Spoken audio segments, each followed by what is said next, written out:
안녕하세요. 저는 그 전남대학교 정치외교학과를 졸업한 박민우 졸업생입니다.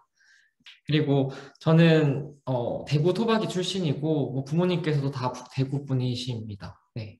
그리고 현재 직업은 포스코에서 어, HR과 관련된 인사노무그룹에서 재직하고 있고요. 저희 가족 관계도 설명을 드려야 될 것 같아서 그냥 넣어봤는데 아버지, 어머니, 그다음 할머니, 그다음 누나가 나이 차이가 많이 나는 누나들이 함께 있고 네, 그렇습니다. 그리고 취미는 전 대학 생활할 때 신문 스크랩, 그다음에 영화 보는 거, 다들 영화 보는 거 좋아하시겠지만 영화 보는 것도 좋아했고 또 음악 감상하는 것도 좋아해서 최근에 스피커도 엄청 큰 스피커를 구매하기도 했고요. 그리고 등산이나 뭐 이런 산책 같은 것도 좋아해서 최근에는 이틀 전에 한라산 등반을 하고 왔었습니다. 여러분들도 나중에 이제 대학생활 하시면서 뭐 여러 취미를 가지시는 것도 되게 중요할 것 같아요. 또 대학생활 주요 활동이라고 해서 한번 적어봤는데 정치외교학과를 선생님께서 말씀해 주신 것처럼 어, 우수한 성적으로 졸업을 하게 되었고 그 다음에 저는 교육봉사를 주로 했었어요. 관심이 많아서 뭐 장애 아동들이나 아니면 세터민을 대상으로 교육봉사 시간을 한 130시간 정도 했었고요. 또 대구은행 대학생 홍보대사로도 어, 근무를 했던 적이 있습니다. 또 코트라, 저는 알바를 좀 특이한 걸 했었는데요. 코트라 수출 상담회에서 영어 통역원으로 이렇게 프리랜서처럼 근무를 하면서 뭐 제주도에서도 제주나 뭐 진주, 대구 이런 되게 전국의 각지에서 열리는 그런 수출 상담회에서 수출 상담회나 박람회에서 영어 통역원으로 그 바이어나 무역관들을 수행하기도 했었습니다. 꽤 수입이 짭짤해서 그거는 나중에 뒤로 또 설명을 더 드리도록 할게요. 그리고 최근 하면서도 2020년도에 저는 그 전남대학교 모의유엔 대회에 대표로 참가하기도 했었습니다. 이런 것들 주요 활동이나 경험들에 대해서는 뒤에 부분에서 조금 더 사진이랑 함께 보여드리도록 할게요. 우선 저의 대학 생활은 되게 버라이어티했다고 말씀드리고 싶은데 첫 번째 왼쪽에 보시면 여러분들 다 인스타그램 하시죠? 그래서 인스타그램 느낌으로 만들어 봤는데 비슷한가요? 저도 헤비 SNS 유저로서 이렇게 만들어 봤습니다. 왼쪽에 있는 첫 번째 좌측의 사진을 보시면 저는 되게 세계 여행, 코로나 이전에 세계 여행 다니는 걸 정말 좋아해서 뭐 사하라 사막도 가서 막 낙타도 타보고 그리고 뭐 유럽 여행도 가보고 가까운 뭐 일본이나 중국이나 뭐 필리핀 같은 되게 여행을 되게 많이 다녔던 것 같아요. 그래도 기회가 많이 주어져가지고 막 교내 프로그램이라든가 아니면 알바에서 돈 모아가지고 해외여행을 많이 갔었고요. 그런 경험을 하면서 외국인 친구들도 많이 사귀어서 지금 사진에 보시는 이 사람들하고 아직도 SNS로 가끔씩 그 다이렉트 메시지 주고받으면서 친분을 유지하고 있습니다. 두 번째 중간에 있는 사진은 또 다양한 아르바이트를 아까 말씀드린 것처럼 했는데 이거는 제가 CGV에 미소지기로서 근무했던 시절의 사진이고 그때 일하면서 되게 재밌었던 것 같아요. 제 나이 또래 분들하고 일을 했었고 또 할리스 커피의 바리스타로도 1년 정도 근무를 했었던 경험이 있습니다. 또 저는 아까 말씀드린 것처럼 그 전국대학생 모의유엔 대회에서 어, 참가를 해서 2020년도 여름에 참가를 했었고요. 그 방학에 참가를 했었는데 여러분들도 아마 정치외교학과 학생들이나 정치외교학과 수업을 듣는 학생들은 이런 전국 대학생 모의위원 대회라든가 이런 각종 뭐 학술 대회에 참가할 그런 기회들이 많으실 거예요. 그래서 이런 데 참가해 보시면 좋은 게 어, 당시 저는 그 되게 작은 섬나라 사이프러스 대표를 맡았었는데 그 사이프러스 대표를 하면서 그 국가에 대해서도 알게 되고 국제 관계라든가 그런 부분에 대해서 좀 더 외교관 잠시만요. 그 사이프러스 대표를 맡으면 하고 이런 모의로 이렇게 유엔을 펼쳐나가는 거잖아요. 그래서 간접적으로나마 직간접적으로나마 그런 유엔이 어떤 일을 하는지 실제로 어떻게 돌아가는 프로세스를 가졌는지를 좀 경험할 수 있었던 것 같아요. 그리고 또 전국의 각 대학생들과 협업도 하고 같이 또 경쟁하면서 보다 저 자신을 좀 객관적으로 평가할 수 있는 이런 기회가 이런 전국 대학생 모의회 대회가 아닌가라고 생각이 듭니다. 이런 경험도 했었고 또 뒤에 보시면 아까 앞서 말씀드린 것처럼 대학생 홍보대사, 대구은행 대학생 홍보대사를 하면서 은행권에 대해서도 좀 알아보고 또 다른 대학교 친구들과도 교류하고 활동도 해보고 하면서 뭐 여담이지만 은행권 홍보대사 하면서 은행이 되게 연봉을 많이 받는다고 하잖아요. 그래서 막 거기 저희 담당하시는 과장님께 연봉은 얼마나 받으시는지 이렇게 몰래 여쭤보기도 하고 그리고 뭐 워라밸 이런 건 어떤지 그런 것도 여쭤보고 또 다른 대학생 친구들하고 친해져가지고 같이 막 술도 한 잔씩 하고 하면서 되게 재밌었던 활동 중에 하나였고 또 중간에 있는 사진은 아까 그 코트라 수출 상담회 첫 통역 당시인데요. 제가 그때 사진이 21살 때 사진이에요.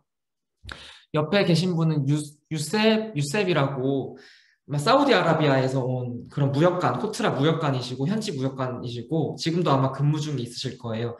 되게 친절하셨던 기억이 있는데 뭐 이런 사우디아라비아뿐만 아니라 뭐 중동이나 또 홍콩 뭐 전 세계 각지에서 바이어들이나 무역관들을 직접 만나보면서 거의 한 70개가 넘는 대한민국의 중소기업들의 70개가 넘는 중소기업들의 사장님들과 함께 이렇게 고충도 들어보고 뭐 해외 수출은 어떻게 하고 있는지 이런 이야기를 들어보면서 업무를 했었던 것 같아요. 되게 특히 통역하면서 엄청 많이 배웠던 것 같습니다. 제가 영어를 막 엄청 잘하는 편이 아닌데도 우연히 친구 추천으로 해서 이렇게 통역 활동을 시작했거든요. 근데 이게 생각보다 되게 그냥 시급보다도 훨씬 높고 어, 또 전국에 여행 다니면서 하기 좋아서 정말 추천하는 아르바이트이자 대학생활 경험이고요. 뭐 예를 들어서 제주도에 한 번은 가가지고 제주 로하스 박람회였나요? 거기 가가지고 막 오메기떡 이런 것도 먹어보고 그 다음에 제주 특산물 같은 거를 해외에 어떻게 수출할지 함께 고민도 해보고 그리고 이틀 동안 열심히 일해가지고 번 돈으로 나머지 이틀은 뭐 이렇게 막 우도나 이런 데 가서 막 여행도 하고 했던 기억이 있는데 여러분들도 대학생활 하면서 이런 다양한 경험을 해보시면 정말 좋을 것 같습니다. 물론 지금 코로나 때문에 이런 이런 활동이 쉽진 않겠지만 지금 그래도 정부에서 검토하고 있다고 하잖아요. 이 포스트 코로나에 대해서. 그래서 뭐 코로나를 독감처럼 해서 이제 앞으로 뭐 일상생활로 돌아간다는 지금 그런 과도기인 것 같은데 여러분들도 추후에 기회가 된다면 이런 현장에서 직접 배울 수 있는 것들이 정말 많아서 다양한 활동들을 통해서 어, 직업 다양한 직업군들을 직간접적으로 체험해 보면 여러분들의 앞으로 진로 방향에도 굉장히 도움이 많이 될 것 같습니다.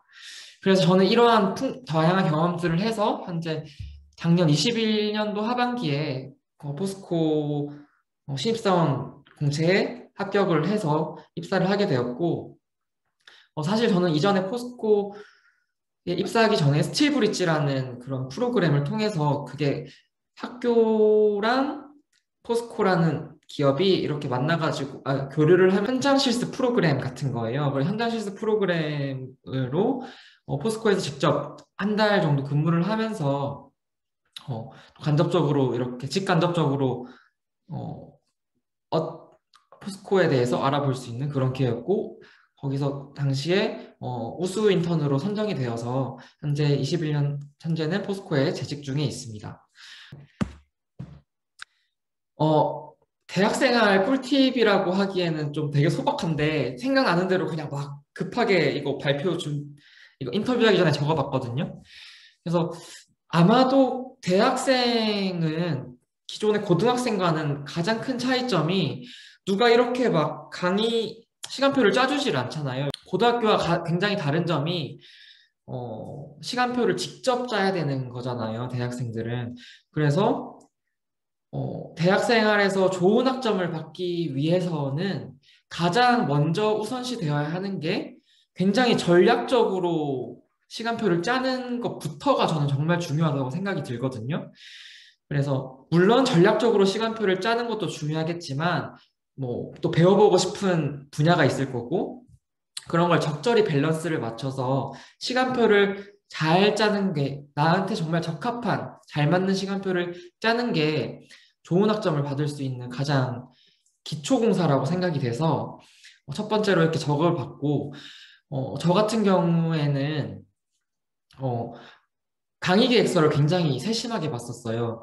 그래서 그 이제 시간표를 짤 때 강의 계획서를 찾아보실 수 있는데 강의 계획서 중에 뭐 마음에 드는 수업 한 10개에서 15개 정도 리스트업을 쫙 해서 뭐 전공 수업이라든가 교양 수업이라든가 이런 거 그리고 꼭 들어야 되는 전공 수업, 전공 필수 과목, 꼭 들어야 되는 교양 필수 과목 같은 거를 다 이렇게 적어보고 또 들어보고 싶은 과목들 한 리스트업을 해서 강의 계획서를 다 프린트를 해서 저는 그거를 하나씩 다 봤어요. 아, 이 교수님은 이렇게 평가를 하시는구나. 또 여기 목차를 보니까 이런 수업, 이런 내용을 배우는 수업이구나 하는 거를 미리 한번 다 검토를 해보고 그거를 기반으로 저는 시간표를 짰고요. 뭐 물론 스타일마다 다르겠지만 하루에 뭐 전공 4개를 몰아서 듣는 사람들도 그게 잘 맞는 학생들도 있을 거고 저 같은 경우에는 그런 게 나중에 시험 칠 때 굉장히 힘들고 수업 시간에 또 집중하기가 힘들더라고요. 그래서 뭐 하루에 전공 수업을 저는 한 2개에서 뭐 많게는 한 3개 정도 이렇게 듣고 교양 나머지 교양을 듣고 해서 하루에 수업 4개가 넘지는 않게끔 들었던 것 같아요. 그것도 뭐 4개를 듣더라도 오전에 한 2개 듣고 오후에 2개 듣고 하면서 좀 수업 시간에는 집중할 수 있게끔 그리고 시험 칠 때도 좀 이렇게 분배해서 시험을 칠 수 있게끔 저는 그런 식으로 좀 접근을 했고요. 두 번째는 또 수업 시간에는 또 최선을 다해서 집중을 해야, 물론 다들 공부를 너무 잘하시겠지만, 저는 되게 더 집중을 했던 것 같아요. 특히 교수님께 여쭤보고 녹음을 한다든가, 또 필기를 되게 열심히 했었는데, 밑에 사진이 제가 전남대학교에 처음 와서 들었던 정치학개론 필기인데, 이때 당시만 해도 막 그냥 막 적었어요. 다 그냥 교수님 하시는 말씀, 농담하는 것도 솔직히 다 적었고요. 농담하시는 것도. 딱 적으면서 그러면 그 농담하신 것도 다 기억에 남더라고요. 그러면서 나중에 시험 공부할 때도 굉장히 도움이 많이 됐던 것 같고 수업 시간에 교수님이 하시는 수업을 기반으로 되게 경청을 하고 저는 거기 더 나아가서 세 번째 전남대학교 중앙도서관이라고 네이버에 검색을 하시면 홈페이지가 되게 잘 돼 있어요. 거기에 오른쪽 아마 하단에 보시면 학술연구정보 서비스라고 리스트라고 이렇게 배그가 하나 있을 텐데 거기 들어가시면 전남대학교 학생이면 그 이 리스를 활용해서 다양한 논문들을 공짜로 다 읽어볼 수 있거든요.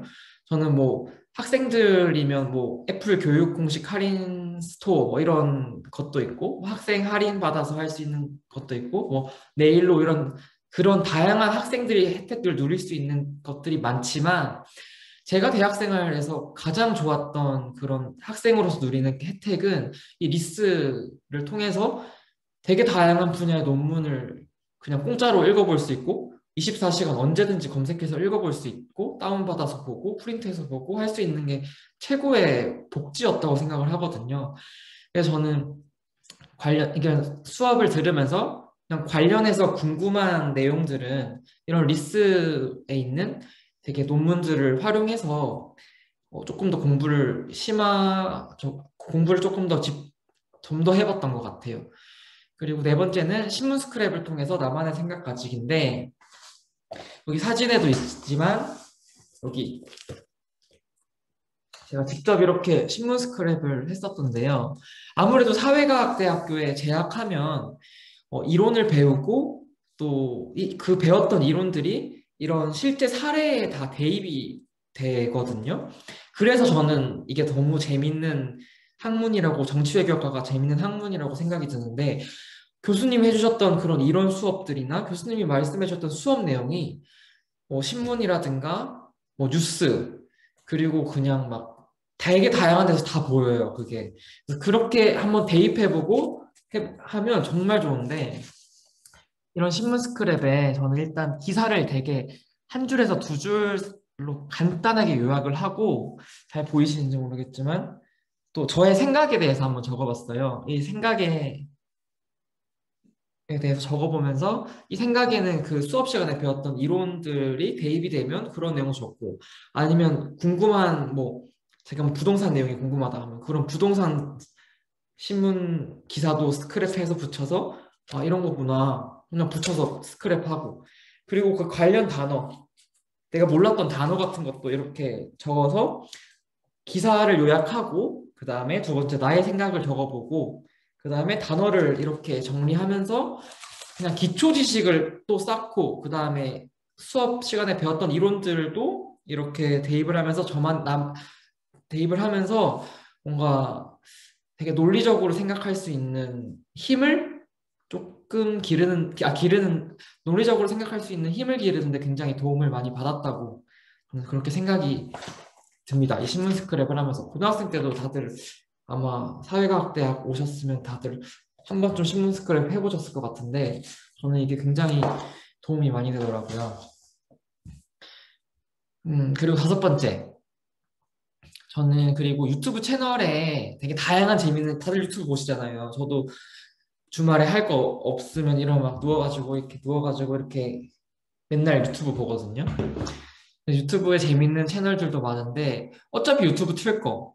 그냥 저는 CNN 뉴스나 BBC, 그다음에 알자지라, 잉글리시 이런 유튜브 채널들을 구독을 해가지고 그럼 제가 구독한 거 이렇게 재밌는 것도 나오고 또 CNN, BBC, 알자지라 이렇게 아침에 일어나면 다 업데이트 돼 있어요. 그러면 아 세상이 이렇게 돌아가는구나 하면서 눌러보지도 않아요. 그냥 예전에 많이 눌러보긴 했는데 요즘엔 눌러보지도 않고 그냥 그 제목이랑 사진만 봐도 아 지금 이런 일이 발생하고 있구나 하고 관심 있는 건 눌러서 한번 보고 그러면서 세상 돌아가는 것 많이 세상이 어떻게 돌아가는지 좀 많이 알게 된 것 같고 특히 정치 외교학과 학생들 같은 경우에는 그런 국제 정치에 관심 있는 친구들 또 외교 쪽에 관심 있는 친구들이 굉장히 많을 것 같은데 그런 것도 다 이렇게 대입해서 볼 수 있으니까 굉장히 추천드리는 채널들이고요. 이미 보시고 있을 수도 있지만 휴대폰 어플 중에는 블룸버그라고 있는데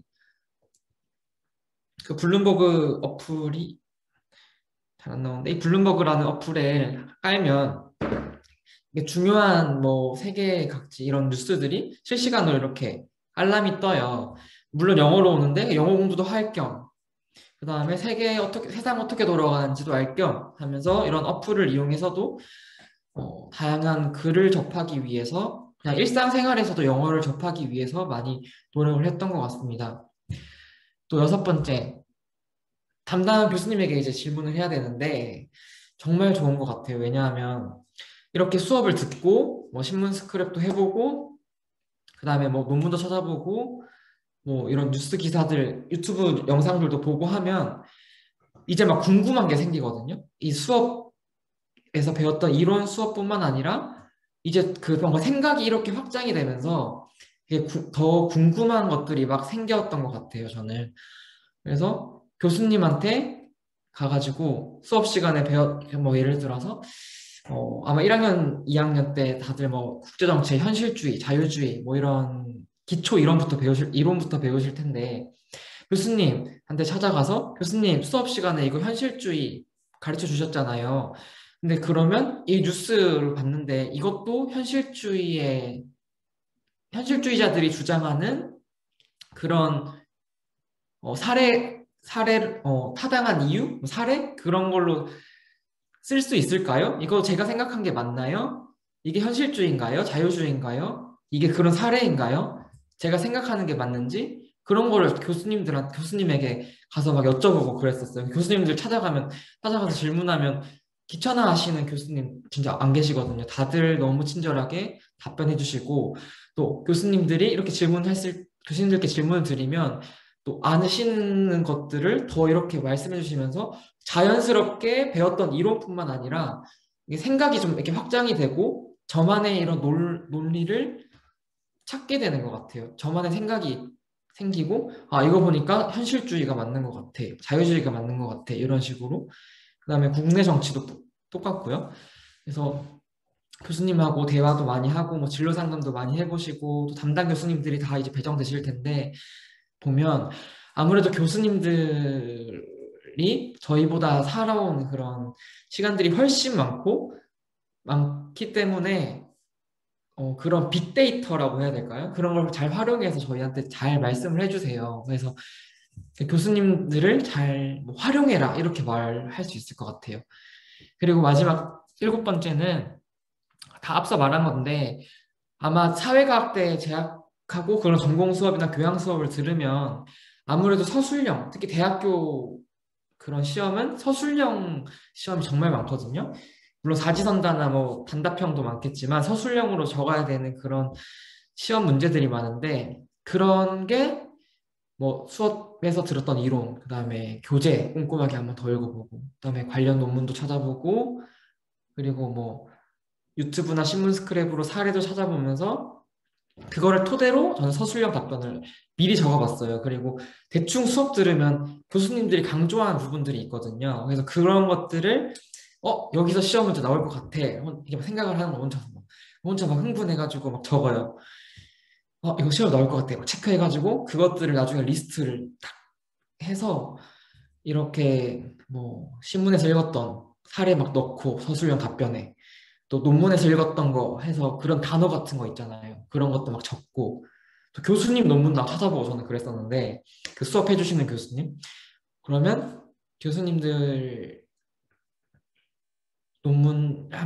죄송해요. 교수님 논문 찾아보고 하면서 그 단어라든가 사례 그다음에 나만의 생각을 잘 표현하는 게 서술형 답변에서 좋은 점수를 받을 수 있는 엑스트라 점수를 받을 수 있는 그런 포인트라고 저는 생각을 하거든요. 그래서 물론 수업에서 배웠던 이론들이나 이런 거를 먼저 잘 적는 것도 중요하겠지만 플러스 알파로 그런 논문이나 이런 사례나 나만의 생각을 적는 게 굉장히 중요하기 때문에 저는 그런 식으로 미리 서술형 답변을 시험 치기 전에 막 다 적어봤어요.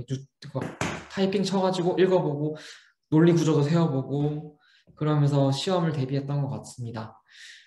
이 정도로 저는 이렇게 준비를 했고 이때까지 잘 들어줘서 감사합니다.